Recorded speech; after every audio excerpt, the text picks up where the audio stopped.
tudo bem? Que alegria ter você mais uma vez conectado conosco aqui na classe Bíblia Mais. Mais um domingo estamos aqui para ouvir a Palavra de Deus, para estudar a Palavra de Deus com você.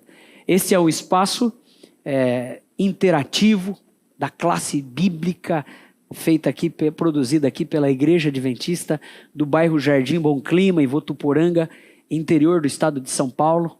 Falamos aqui para o oeste do estado de São Paulo e para toda a nossa região, para a nossa adorável cidade de Votuporanga, os nossos irmãos. Que alegria ter você conosco. E as cidades circunvizinhas aqui, né? Sempre são muito bem-vindos a essa classe bíblica.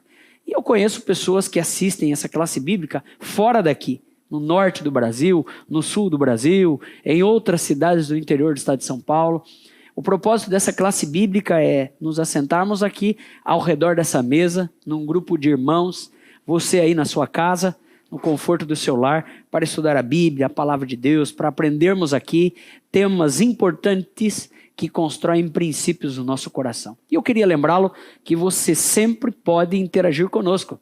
Como o pastor Edival, você pode enviar o seu recadinho aqui pelo chat do YouTube, né, digitar ali, também pelo chat do próprio Facebook, que talvez você esteja conectado conosco, e também um outro recurso, você enviar sua pergunta para o número de WhatsApp que aparece agora na sua tela. Tá vendo aí? Então, para esse número, você vai enviar ali a sua dúvida, a sua pergunta, e a sua pergunta, a sua dúvida vai vir aqui para essa mesa, e eu tenho duas pessoas aqui que nessa noite vão nos ajudar na compreensão da Palavra de Deus. Nós temos o privilégio de estar recebendo aqui, nessa noite, no nosso estúdio, nosso querido irmão Eber, acertei, hein, rapaz? Sempre confundo que tem dois aqui com o mesmo nome, parecidos, né, Eber? Alegria receber o senhor aqui.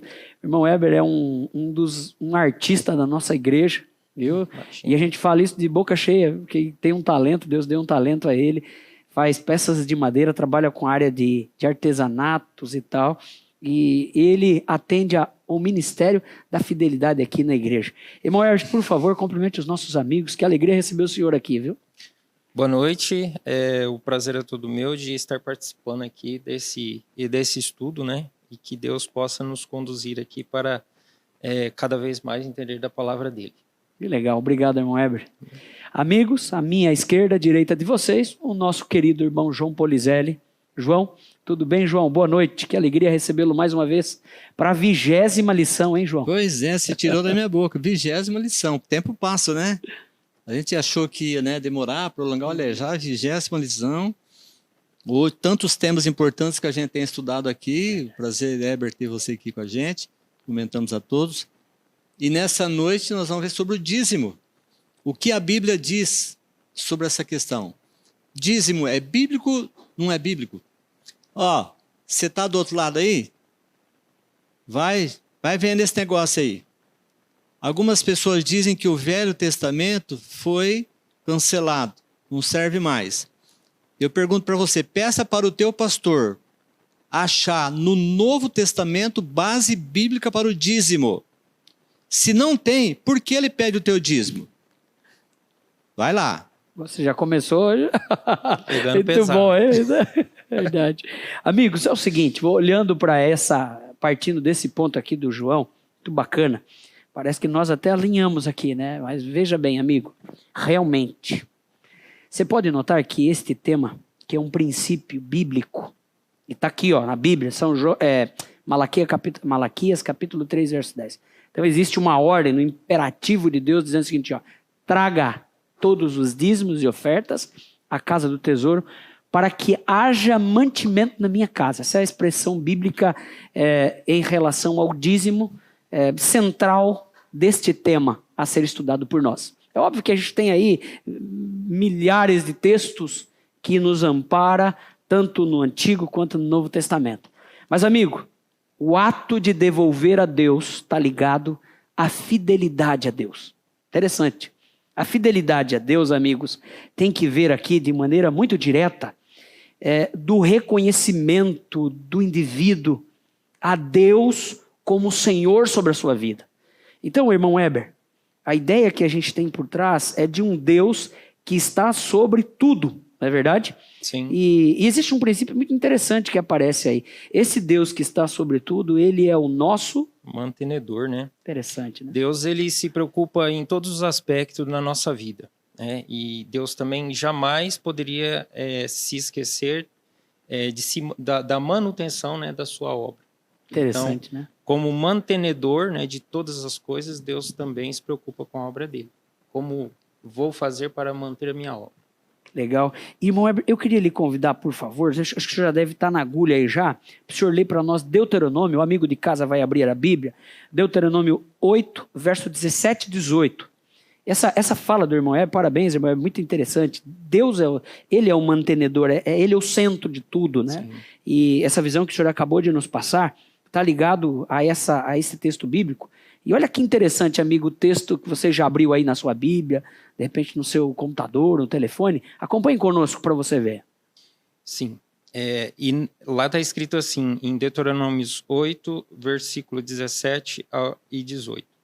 E não digas no teu coração, a minha força e a fortaleza do meu braço me adquiriram este poder. Antes te lembrarás do Senhor teu Deus, que Ele é o que te dá forças para adquirires poder, para confirmar o seu concerto que jurou a teus pais, como se vê neste dia. Interessante? Então, tudo vem dele, tudo é dele. E Heber, Não de nossas forças exato. próprias, né? Quantas pessoas aí fora, Heber, têm sido irresponsável com este tema? Você sabia? Amigos. E ingrato, né? Ingratos. E às vezes mentirosos. Eu vou usar uma expressão aqui, Heber. Ladrão santo. Ô pastor, peraí. Santo como? Você já vai entender a minha fala. O João tem alguns textos que ele vai ler para nós nessa comparação. Amigos, ladrões por quê? Escuta só. Usam o dízimo de maneira inapropriada. Eu estou entrando em tema polêmico aqui, mas esse estudo, ele é polêmico, você precisa entendê-lo. Porém, ele é polêmico porque as pessoas o tornam polêmico e esclarecedor dessa polêmica que existe em torno dele. Existe um monte de gente aí fora enriquecendo de maneira ilícita e alguns criam imagens céticas em relação ao tema, amigo de casa, por quê? Pensam assim, não, mas peraí, pastores hoje aí vivem, vou usar uma expressão que eu ouvi uma vez, pendurado igual cabide no dízimo, sugando. E expressões, por quê? Só para você ter uma noção. Uma igreja, ela é voluntária, no Brasil ela é filantrópica, ela não paga impostos. Então um indivíduo abre uma igreja aqui, abre outra ali, abre outra lá. Muitas igrejas dessas é porque o João brigou, o pastor João daquela igreja brigou com o chefe dos diáconos daquela igreja. O chefe dos diáconos falou assim, não, eu posso ser um pastor. Vai, você sabe, hoje compra aí um curso de teologia, às vezes nem faz curso de teologia, né? Mas vem ali e faz o seguinte, vou abrir uma portinha aqui na minha casa, vou fazer uma igreja. Automaticamente, ele retém todo aquele dízimo, ok? Que a pessoa de sã consciência leva à igreja para devolver num ato de adoração, e muitos deles usurpam tudo isso para si próprio. E a igreja ela vai ficando como um meio de subsistência para o pastor. Esse não é o propósito. Né? Exato. Né? E aí a frase do programa, pequenas igrejas, grandes negócios que muitos têm. Então a ideia bíblica por trás disso, amigo, não é essa que é praticada no mundo. Não é essa que cria cosmosvisões erradas em torno do tema. Nós entendemos aqui, o Heber já ressaltou para nós, que o centro é Deus, ok? Sobre tudo. E Deus é o mantenedor. Tudo é dele, tudo vem dele e tudo cumpre, João, os propósitos que ele espera em torno disso. Então essa parte negativa que existe aí fora, que querendo ou não acontece no mundo, né? E eu vou usar aquela ilustração, João, faz o povo julgar da seguinte forma, coloca todos na mesma sacola, chacoalha e acha que são iguais, né? Eu ouvi um pregador, ele dizia assim, você quer ganhar um salário de 10 mil? Você tem que já devolver o dízimo de 1.000, 10%. Mas peraí, estou desempregado, não estou ganhando nada. Como que eu vou devolver um salário de 1.000 se eu não estou ganhando nada? Um dízimo de 1.000 se eu não estou ganhando nada, só porque eu quero ganhar 10 mil. Então, aí o que a pessoa faz? A pessoa vende casa, a pessoa vende carro, e ela vai ficando sem, Heber. Uma vendedora minha lá em Iturama, ela deu uma casa para a igreja. e hoje ela sofre. Nesse barco tem um monte de pessoas. O que Deus pede? Deus pede o dízimo? Resposta, sim. É bíblico. Deus pede. Então, o dízimo não é nosso, é de Deus. Então, da mesma forma que no jardim do Éden, Deus colocou uma árvore lá, que era a árvore do conhecimento do bem e do mal, que naquela árvore você não toca. É a mesma questão, por exemplo, do sábado. O sábado não é meu. Isaías 58, verso 13 e o verso 14, diz ali que se eu fizer do sábado um dia deleitoso, um dia de prazer, um dia de alegria, ali Deus fala assim, então te farei, né, cavalgar nas alturas, quer dizer, você vai ter paz, você vai ter tranquilidade, você vai ter bênção em relação à questão do sábado, que não é nosso. Então no sábado não é para trabalhar, não é para ter atividades esportivas, atividades que visa lucro, manutenção da vida. Sábado não é para isso. O dízimo também não é nosso. E quanto que é o dízimo? É a 10ª parte. É apenas isso. E você tem que levar, pastor, onde? Na igreja. Em qual igreja? Porque você está do outro lado da linha aí, você está me falando assim, mas escuta, tem tantas mil igrejas, de fato. Chega no seu pastor, tem um vídeo rodando aí, tem uma senhora, ela tem 2.400.000 assinantes ou seguidores. E ela descobriu, depois de 20 anos, pastor, nas igrejas evangélicas, Heber, ela descobriu o sábado. E ela não taca pedra em ninguém. Ela diz, você tem dúvidas? Pergunta, não é uma questão de adventismo não, ela diz. Vai lá na Bíblia, você vai descobrir. Então, eu vou devolver no caso aqui do dízimo para quem? Bem simples. Como é que eu sei qual é a igreja verdadeira? A Bíblia diz, 1 João 2,4, aquele que diz que me ama e não guarda os meus mandamentos é mentiroso. Vou citar outro texto, já citei esse aqui lá atrás, vou citar outra vez. É Apocalipse 12, verso 17. Também diz que a igreja que o diabo está preocupado com ela é a igreja que guarda os mandamentos. Essa é a verdadeira. Exato. Apocalipse 14, 12 também fala a mesma... Tem um monte, enormidade aqui de textos que fala sobre a questão da guarda dos mandamentos. Chega no seu pastor e fala, eu não vou devolver mais dízimo para você. Por quê? Porque vocês não guardam os mandamentos. Quais? Os 10 mandamentos. Está na Bíblia. Está na Bíblia. Então, essa questão de fidelidade, trazei ao tesouro, quer dizer, a casa do Senhor, todo dízimo, do Senhor verdadeiro. Fantástico.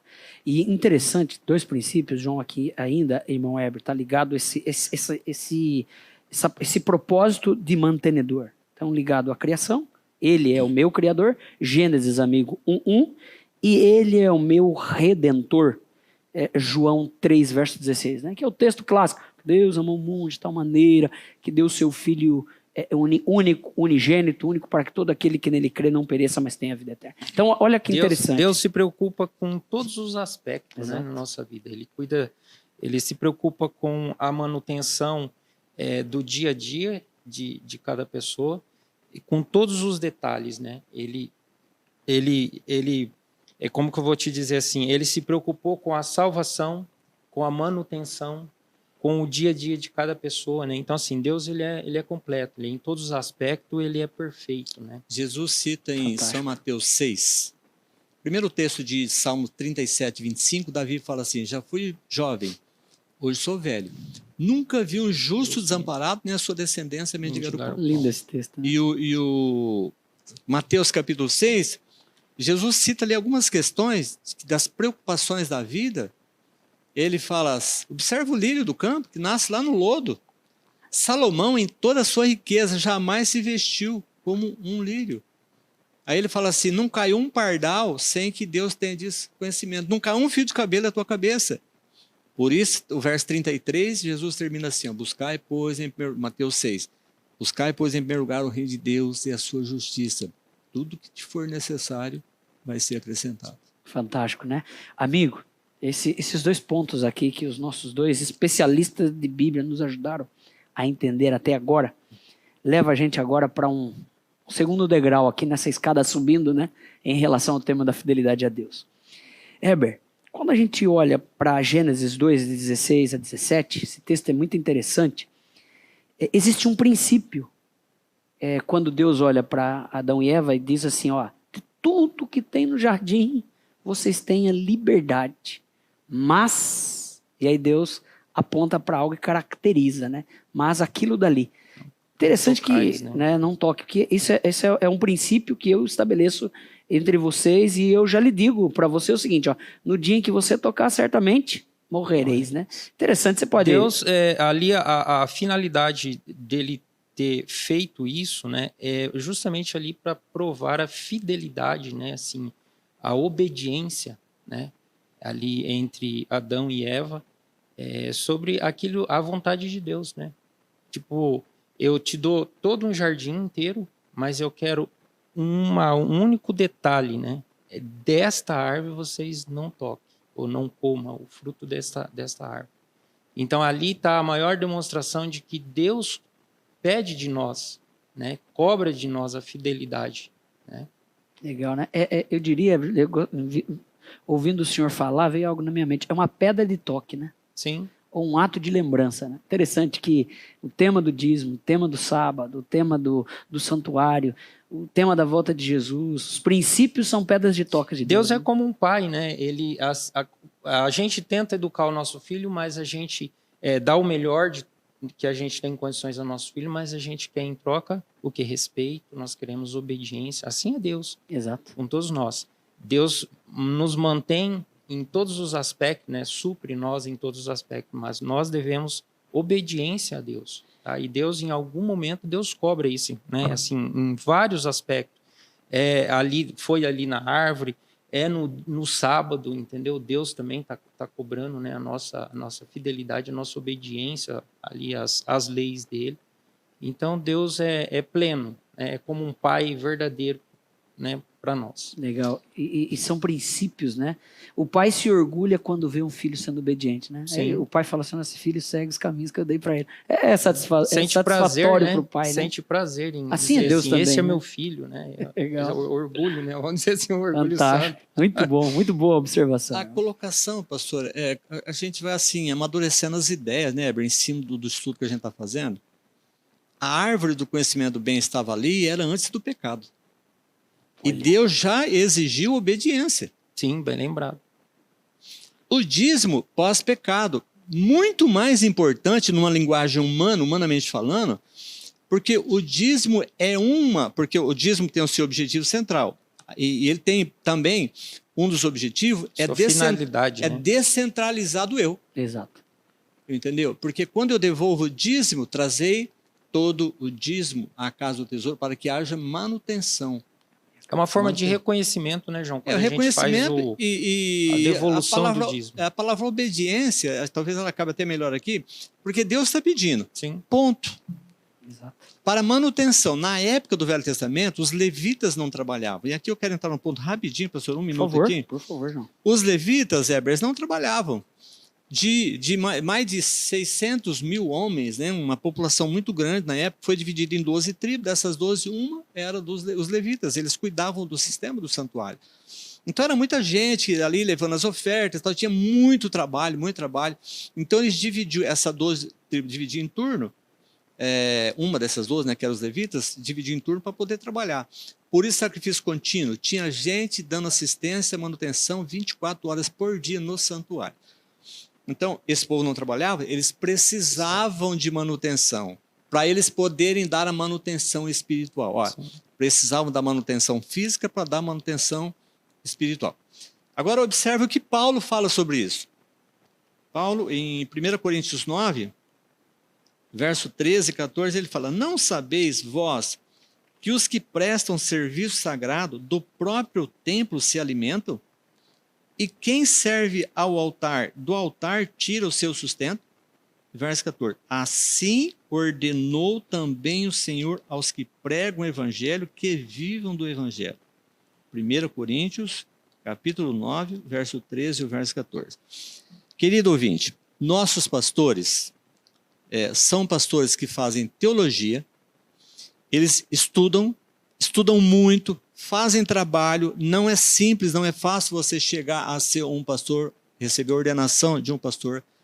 Depois que ele termina essa ordenação, o trabalho dele de estudo, ele ainda tem que passar por um processo provando por A mais B que ele tem aptidão ao ministério. Ele vai participar de uma série de conferências, participando no trabalho de evangelismo. E então, vendo-se nele toda essa aptidão, isso é reconhecido pela organização, então ele é chamado ao ministério. Então, ele recebe uma credencial e ele passa a ser um pastor ordenado. Eu digo para você que isso é 100% de orientação bíblica. Por quê? Nossos pastores, eles não plantam cebola, eles não vivem de nenhum tipo de trabalho, nenhum, zero. Se um pastor for vender laranja na rua, ele é simplesmente descredenciado.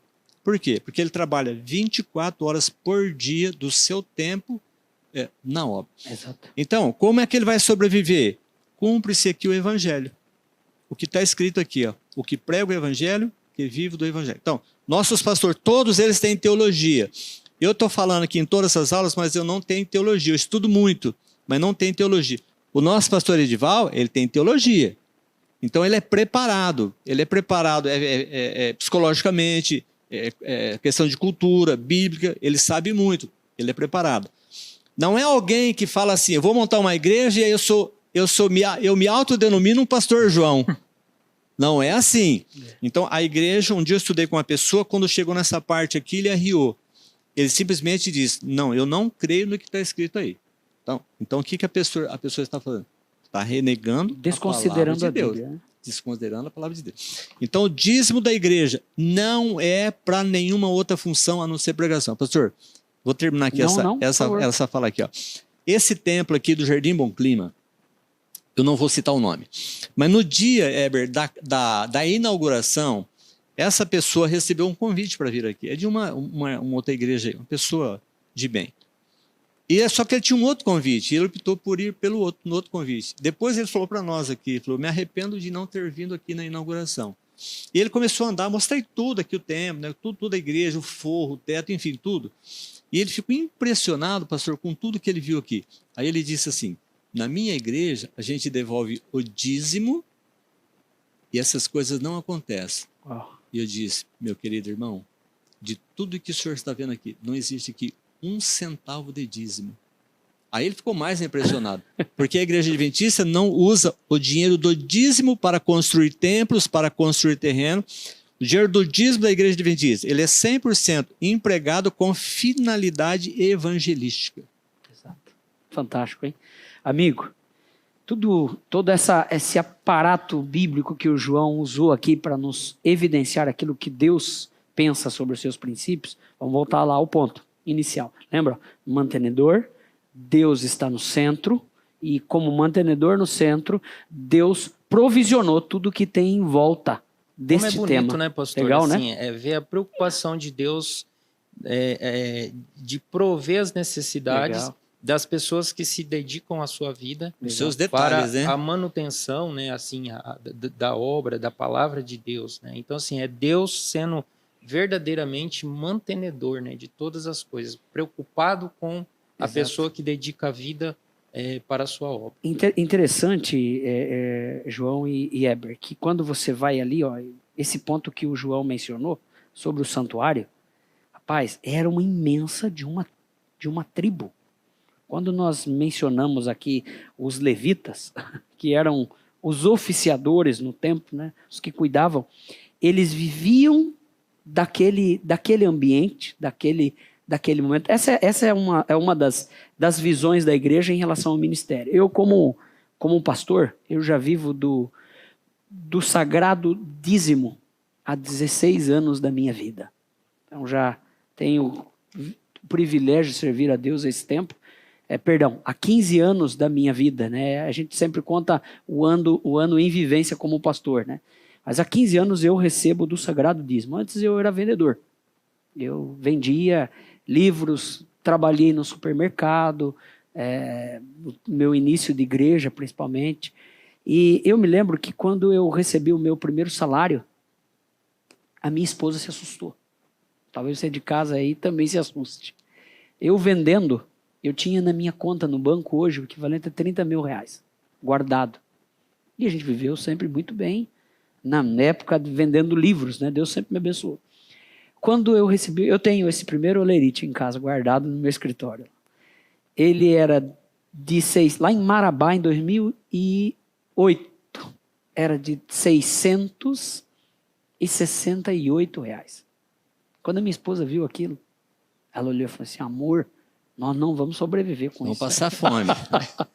Morávamos numa casa boa e tal. Aí eu olhei para ela e disse assim, amor, Deus está no comando disso aqui. Ele sempre nos assistiu, ele nos levou para a faculdade. A gente gastou aproximadamente mais de R$100 mil para fazer a faculdade.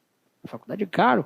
E foi ali, ó, Deus dando saúde, força para a gente conseguir isso, e conseguimos. Quando é isso que o João mencionou, a igreja reconhece o pastor, outorga a ele a oportunidade por 4 anos de servir como pastor aspirante, e depois, quando ele passa pelas avaliações da igreja, o crivo da igreja de seleção, ele é ordenado. Quando ele é ordenado ao sagrado ministério, a igreja impõe as mãos, depois de 4 anos, sobre ele, e aí ele recebe a autoridade de um pastor ordenado para viver o seu ministério. Então imagina, 4 anos da faculdade, 4 anos de trabalho no processo de avaliação, e são 8 anos aguardando a ordenação ministerial.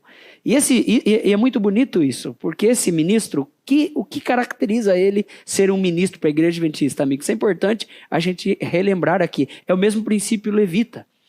Eu assino um documento onde 100% do meu tempo é dedicado à obra de Deus.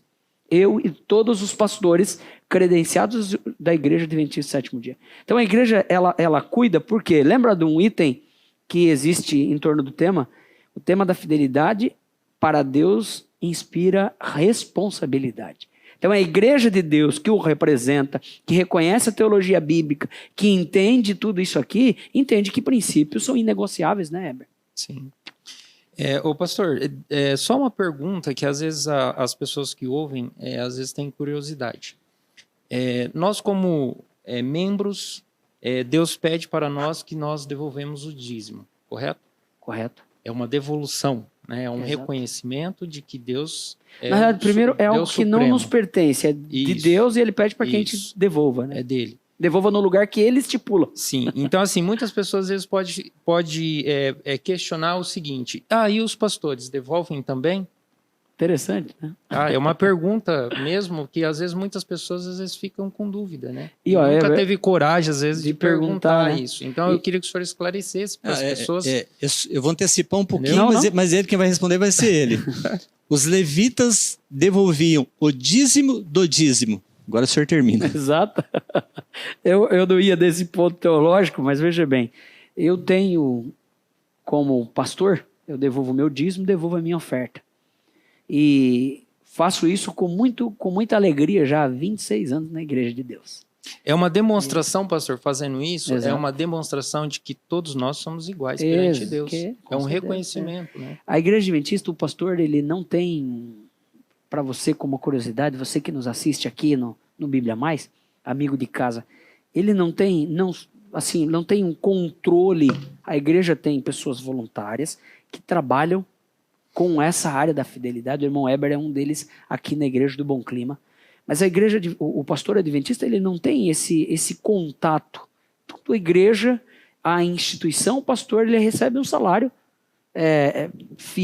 de maneira muito digna, que assiste o pastor vive muito bem mesmo.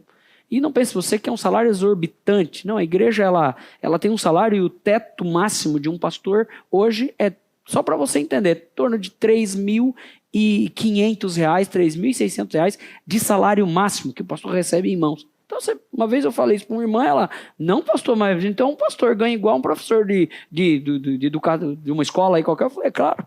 Não existe pastor, além disso temos outros benefícios como pastor. Para a pregação do evangelho temos, um combustível para poder atender a nossa igreja e dedicarmos o tempo, exatamente, de assistência.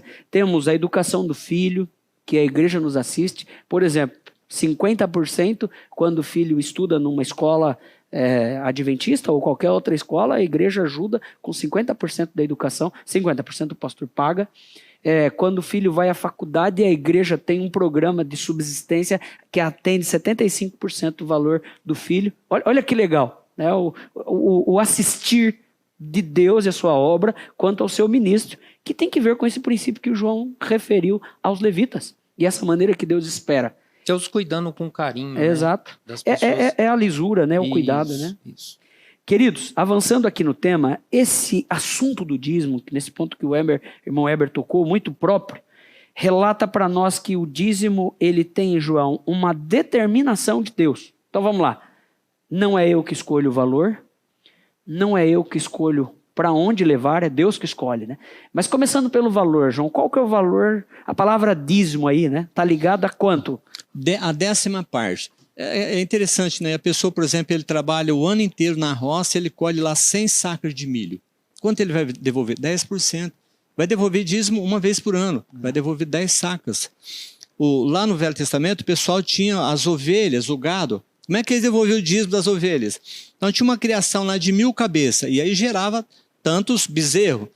Então passava 9 bezerros, o 10º era dízimo. Mais 9 bezerros, o 10º era dízimo. E o povo era tão fiel, dava o melhor, que quando aquele bezerro, que era o 10º, não era muito bom, ele tirava aquele fora e punha um melhor no lugar. Então era assim que acontecia. A 10ª parte de toda a tua renda. Renda é lucro. Você tem uma empresa, você fatura 50 mil por mês. Mas você usa 40 mil que faz parte do jogo ali, de manutenção, funcionar, sobrou 10. Aí você desconta combustível, tudo que você usou, sobrou 8. Desses 8 você vai devolver o dízimo. Exato. É assim que funciona, é assim que a Bíblia É uma orienta. demonstração, né? Assim, é uma forma de, ao meu ver, é uma forma de Deus demonstrar até no dízimo o amor que ele tem por nós, né? Exato. Porque ele nos dá o fôlego de vida, ele nos dá o ar que respiramos, né? Ele provê as nossas necessidades, os nossos comércios, né? Aquele que a gente sustém, retira o sustento, né, para a nossa família.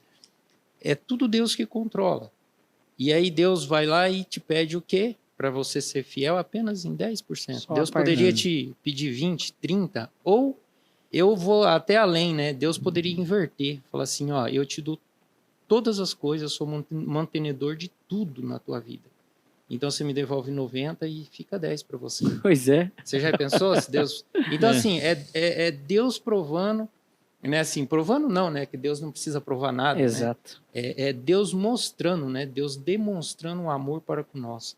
Filho, te dou tudo, desse tudo você me devolve apenas 10%, que não é para mim, é para manutenção da minha obra, para as pessoas que dedicam o seu tempo integral, né, para o evangelho da minha igreja ou daquilo que me pertence, né? Exato. Então, assim, Deus ali demonstrando o seu amor e preocupado, né, para que nem o Senhor que dedica a vida, né? Deus preocupado para o Senhor, para a tua vida, tua família, manutenção da tua família. Então, Deus se preocupa com tudo. Provisão, né? Sim. Duas coisas interessantes. Na matemática de Deus, para nós, 9 vale mais do que 10. 9 com Deus é mais lucro do que 10 sem Deus. Exato. Sim. Exato. E a segunda coisa, o dízimo é uma das maneiras da gente desenvolver confiança em Deus. Fazer prova de mim. Quando você é dizimista, você está dizendo, Senhor, ó, a coisa que está feia, é pouco, está ruim, tem que cobrir, mas o Senhor mandou devolver, está aqui, confiança. Desenvolver a confiança. Isso é muito bom. Toda pessoa que é fiel no dízimo, ele é abençoado. Senão a gente poderia rasgar a Bíblia, né? Claro. E assim, e justo, né? Porque Deus fala assim, se você não recebeu, mas eu quero esse valor X por mês ou por semestre, sei lá, não. Se você recebeu, a 10ª parte é minha. Eu só peço a 10ª. Se você não recebeu nada, você não precisa. Entendeu? Se você não foi abençoado, que é muito difícil isso acontecer, né? Mas vamos supor que às vezes uma pessoa lá, na sua dificuldade ali, ficou desempregada, aconteceu alguma coisa ali na sua vida que atrapalhou. Deus entende a situação. Então, por isso que Deus pede para que você apenas os 10%. Então, se você recebeu, você tem condições de 10. Eu recebi R$10, vamos dizer assim, né? R$1, Deus está te pedindo R$1 apenas, né? Dando um exemplo bem lógico, bem né? lógico. Entendeu? Queridos, que fantástico, que estudo maravilhoso, né? Nós entendemos aqui que Deus, ele age na nossa vida, está disposto a nos convidar a viver essa experiência. E amigo de casa, eu queria dizer para você o seguinte, olha, o ato de devolver a Deus, o problema das pessoas não é com os 9. O problema das pessoas é com a pequena parte. Às vezes a gente é tão cainho, mesquinho, que é nosso problema é com o problema. Uma vez eu visitei criamos caso com os pequenos com coisa que não nos pertence. E a gente é encrenqueiro por natureza, né? Mas olha, eu visitei uma pessoa em casa e ela disse assim, pastor, chega aqui, eu quero falar com o senhor, vem cá no quartinho. Aí ela tinha a sala, estava eu e um ancião, aí nós fomos para a sala, para aquele quartinho, quase que uma copa, aí a pessoa disse assim, colocou a mão atrás de uma estantezinha, tirou um envelope e mostrou, assim, ela era um profissional liberal, né? Trabalhava, era encanador e tal, ele abriu e disse assim, pastor, ó, tá aqui o dízimo. E ele apontou para o envelope assim, pastor, quantas vezes eu já tentei mexer aqui? Pastor, que luta, que batalha. E aí ele usou uma expressão, pastor, eu vou aqui, eu travo. Porque o profissional liberal é um fluxo. Eu vou aqui, eu penso que é de Deus, eu travo. Mas olha, pastor, é luta, isso aqui é uma luta, é uma briga. E esse irmão querido, que com certeza talvez esteja nos assistindo, ele fazia a separação do mês todo e no final do mês ele devolvia do lucro, né? Do seu trabalho diário. E uma pessoa muito requisitada. Ele disse assim, ó, pastor, existe uma batalha. Essa batalha, amigo, que esse querido irmão lá do norte enfrenta até hoje, eu e você enfrentamos, no ato de devolver a Deus, precisa ser uma vitória todos os dias para a vida do cristão. Para o comerciante, para o assalariado, para o indivíduo que trabalha aí como profissional liberal. Deus quer que, em primeiro lugar, seja o seu reino e a sua justiça. E todas as coisas vos serão acrescentadas, diz a Bíblia. Então, vença a batalha. Sempre quando eu vejo ali as salvas, eu não olho aquilo dali como, nossa, não, eu olho ali são batalhas espirituais vencidas. Deus quer que você entenda Provérbios 23, né, verso 26. Dá-me, filho meu, o teu coração e os teus olhos se agradem dos meus caminhos. Além disso, amarás, pois, o Senhor teu Deus de todo o teu coração, de toda a tua alma, de todo o teu entendimento. E eu gostaria de concluir nosso estudo nessa noite, amigo, com você, lendo Romanos 8:32. É o último texto. E que texto poderoso. Ele diz assim, ó, aquele que não poupou o seu próprio filho, antes por nós o entregou, porventura não nos dará graciosamente com ele todas as coisas? Isso foi o que Deus fez por nós. Deus prometeu voltar a essa terra para buscar filhas e filhos que não se perdem nas vozes deste mundo, mas filhos e filhas que se orientam pela sua voz. Nesta noite, aqui conosco, comigo, com o irmão João e o irmão Weber, nós abrimos a Bíblia. Você entendeu o que Deus está falando para você? Deus está mostrando, amigo, para você não viver segundo o que o homem pensa, segundo o que o homem quer, mas segundo o que ele quer. E a pergunta de Deus para você hoje, filho meu, está disposto a andar nos meus caminhos? Dá, filho meu, para mim o seu coração. É nele que eu vou habitar, é ele que eu vou usar como instrumento para salvar a outros, instrumento para tirar o escândalo do coração de muitas pessoas. Que Deus abençoe você. Muito obrigado pela sua companhia nesse estudo tão importante. E lembre-se, princípios são eternos e existem para nos dar um norte nesse mundo e para nos ajudar a deixar de sermos materialistas. Honre a Deus com o seu dízimo. Leve à casa do tesouro. Leve à igreja que tem responsabilidade com aquilo que lhe pertence. Posso orar por você? Por essa decisão pessoal sua? Santo Deus maravilhoso Pai, que alegria estudar a Tua Palavra neste tema tão importante, ó Deus, que requer um olhar direto nosso do Senhor como nosso mantenedor, como nosso orientador nesse ponto. Que não possamos, ó Deus, deixar com que este princípio de devolver o dízimo, a porção que o Senhor estipulou, na onde o Senhor estipulou, para que possa cumprir o propósito que o Senhor tem para ele, que é de pregar o Evangelho a cada tribo, língua, nação. Amém. Abençoe a tua igreja, abençoe a cada pessoa que está nos assistindo agora, em nome de Jesus oramos. Amém. Amém. Obrigado pela sua presença e até o próximo Bíblia Mais.